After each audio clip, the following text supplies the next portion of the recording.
दोस्तों, आज आपको ऐसी जानकारी देने वाले हैं जिसके बारे में आप सबने सुना है, लेकिन कभी उस पर विचार नहीं किया।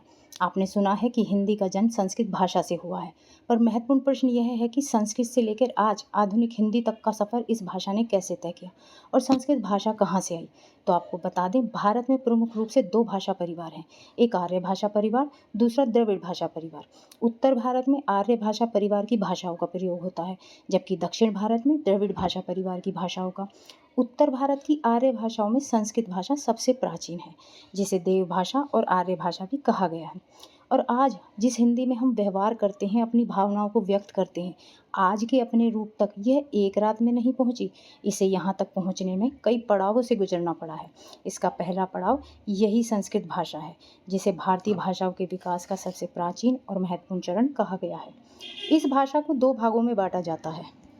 पहला है वैदिक संस्कृत, जिसका समय 2000 ईसा पूर्व से 800 ईसा पूर्व तक का है। इस काल में संसार की सबसे प्राचीनतम रचना ऋग्वेद की रचना हुई थी। साथ ही वेद, उपनिषद और ब्राह्मण ग्रंथों की रचना भी इसी काल में हुई है। दूसरा है लौकिक संस्कृत, जिसका समय 800 ईसा पूर्व से 500 ईसा पूर्व तक माना गया है। इस काल में वाल्मीकि, व्यास, पाणिनि, कालिदास, अश्वघोष, माघ आदि रचनाकारों ने अपने महान ग्रंथों की रचना की थी। इस समय तक लोक भाषा तो संस्कृत ही थी, परंतु पाणिनि ने अपने व्याकरण ग्रंथ अष्टाध्यायी के माध्यम से संस्कृत भाषा का जो मानक रूप स्थिर कर दिया था। इसका व्याकरण आम जन के लिए बहुत कठिन था, इसलिए संस्कृत शास्त्र, शिक्षा और साहित्य सृजन की भाषा तो बनी रही, पर बोलचाल की भाषा के रूप में इसका प्रयोग सीमित हो गया। अपने अंतिम चरण में संस्कृत लोक भाषा नहीं रही, पर धर्म और शास्त्र की भाषा बनी रही। आगे चलकर संस्कृतकालीन बोलचाल की भाषा परिवर्तित होते होते या और सरल होते होते 500 ईसा पूर्व के बाद तक काफ़ी बदल गई, जिसे पाली कहा गया। पाली भाषा महात्मा बुद्ध के समय में लोक भाषा थी। उन्होंने पाली के द्वारा ही अपने उपदेशों का प्रचार प्रसार किया था। सम्राट अशोक के शिलालेखों की भाषा भी पाली है। समय के अंतराल के साथ पहली ईस्वी तक आते आते यह बोलचाल की भाषा और परिवर्तित हुई और अब इसे नाम दिया गया प्राकृत भाषा। प्राकृत का अर्थ होता है सामान्य या प्रकृति से आने वाली भाषा। यह अभिजात वर्ग और विद्वानों की भाषा संस्कृत से बिल्कुल विपरीत थी। यह अशिक्षित, अनपढ़, आम लोगों के द्वारा बोली जाने वाली भाषा थी। जैन धर्म के प्रसार में इसी प्राकृत भाषा का बड़ा योगदान रहा है। इनका ग्रंथागम इसी प्राकृत भाषा में लिखा गया है। फिर पहली ईस्वी से लेकर 1000 ईस्वी तक बोलचाल की प्राकृत भाषाओं में समय के साथ होने वाले बदलाव, स्थानीय बोलियों का प्रभाव और व्याकरणिक सरलीकरण के कारण अपभ्रंश भाषाओं का जन्म हुआ।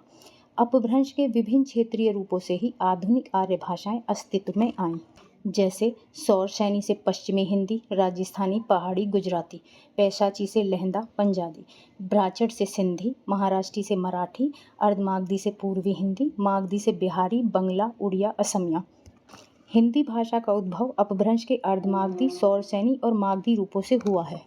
आगे चलकर पश्चिमी हिंदी, राजस्थानी, बिहारी, पूर्वी हिंदी, पहाड़ी, इन 5 उपभाषाओं और इनसे विकसित कई क्षेत्रीय बोलियों जैसे ब्रजभाषा, खड़ी बोली, जयपुरी, भोजपुरी, अवधी, गढ़वाली आदि को समग्र रूप से हिंदी कहा गया।